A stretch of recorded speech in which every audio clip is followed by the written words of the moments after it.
Shri channel में आप सभी का स्वागत है। कृष्ण से सीखिए जीवन को सफल, सार्थक और यशस्वी बनाने के गुण। कृष्ण के जीवन सूत्र ही हैं लक्ष्य सिद्धि के कारगर मंत्र। कृष्ण ने केवल कहा ही नहीं, अपने शब्दों को साकार करके भी दिखाया है। जैसे गीता के रूप में उनकी वाणी अनुकरणीय है, वैसे ही उनका जीवन भी। कृष्ण ने सिखाया है कि रिश्ते कैसे निभाए जाते हैं, अपने पूरे परिवार को प्रेम से कैसे भरा जाता है और जीवन के उतार चढ़ाव का सामना मुस्कुराते हुए कैसे किया जाता है। महाभारत के महानायक भगवान श्री कृष्ण मानव इतिहास मनुष्यता के सबसे बड़े मार्गदर्शक हैं। उनका गीता उपदेश जीवन प्रबंधन का अनुपम ग्रंथ है और उनका व्यक्तित्व कृतित्व गीता की साकार और प्रेरक कसौटी। यदि हम प्रयास करें तो उनके जीवन से सीख लेकर पूरी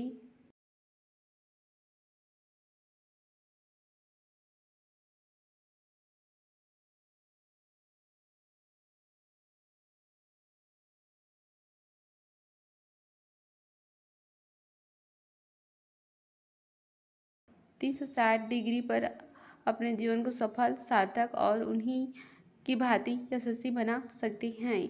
संसार की रणभूमि में अपने जीवन के महाभारत में जय के लिए कृष्ण के जीवन सूत्र ही लक्ष्य सिद्धि के कारगर मंत्र हैं। सभी से प्रेम करने वाले भगवान श्री कृष्ण का जीवन प्रेम का पर्याय है। वे माँ, पिता, भाई बलराम, सखा अर्जुन और गोपियों सहित प्रकृति मात्र, यहाँ तक कि पशु पक्षियों से भी सदैव प्रेम करते हैं। कवि रस खान ने कृष्ण की प्रेम को अभिव्यक्त करते हुए लिखा है कि शेषनाग, गणेश जी, शिव, विष्णु और इंद्र जिनकी महिमा का निरंतर गान करते हुए जिन्हें अनादि अनंत अखंड अछेद व अभेद बताते हैं, वे से नारद तक और सुखदेव से व्यास तक सारे ज्ञानी और साधक जिनके स्वरूप को जानने का प्रयत्न करते रहते हैं मगर जान नहीं पाते। ऐसे परम परमात्मा जब मानव रूप में श्री कृष्ण अवतार ग्रहण करते हैं तो ग्राम्य बालाएं महज एक दोना भर छाछ के बदले उनसे नाच नचवाती हैं और प्रेम के वशीभूत कृष्ण उनके समक्ष नाचने लगते हैं। श्री कृष्ण सिखाते हैं निश्चल प्रेम हर क्षण को सुख से भर देता है और पशु पक्षियों सहित पूरे परिवार को आनंदमय कर देता है। हर समय मुस्कुराने वाले श्री कृष्ण का समूचा जीवन संकट, संघर्ष और चुनौतियों की कथा है।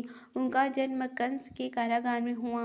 जैसे तैसे नवजात कृष्ण सुरक्षित गोकुल पहुंचाए गए मगर बड़े होने तक पूतना सहित अनेक राक्षसों ने उन पर घात लगाई।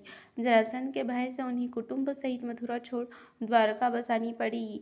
महाभारत का युद्ध हुआ जिसमें उनकी एकलौती बहन सुभद्रा के पुत्र अभिमन्यु की निर्मम हत्या हो गई। गंधारी ने कृष्ण को उनके कुलनाश का शाप दिया और कृष्ण की आंखों के सामने उनका सारा कुटुंब आपस में लड़कर मर गया।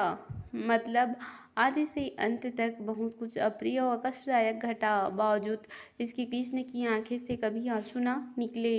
हर प्रतिकूल परिस्थिति में कृष्ण सदैव मुस्कुराते ही रहे। ईश्वर होकर भी साक्षी भाव से दृष्टा बने, सब स्वीकार करते हुए सहज बने रहे। श्री कृष्ण सिखाते हैं जीवन में कितनी भी प्रतिकूल परिस्थिति क्यों न हो, उसका मुकाबला मुस्कुराते हुए ही करना चाहिए। स्त्रियों के कृतज्ञ और रक्षक श्री कृष्ण स्त्रियों को मान देने व उनकी रक्षा करने में सदैव अग्रणी हैं। श्रीमद् भागवत पुराण के राजपंचम अध्याय में निर्मल प्रेम के लिए वे गोपियों के प्रति कृतज्ञता ज्ञापित करती हैं तो जन्मदात्री माँ देवकी के साथ ही पालन करने वाली यशोदा की कृपा को पल पल सादर बखानते हैं।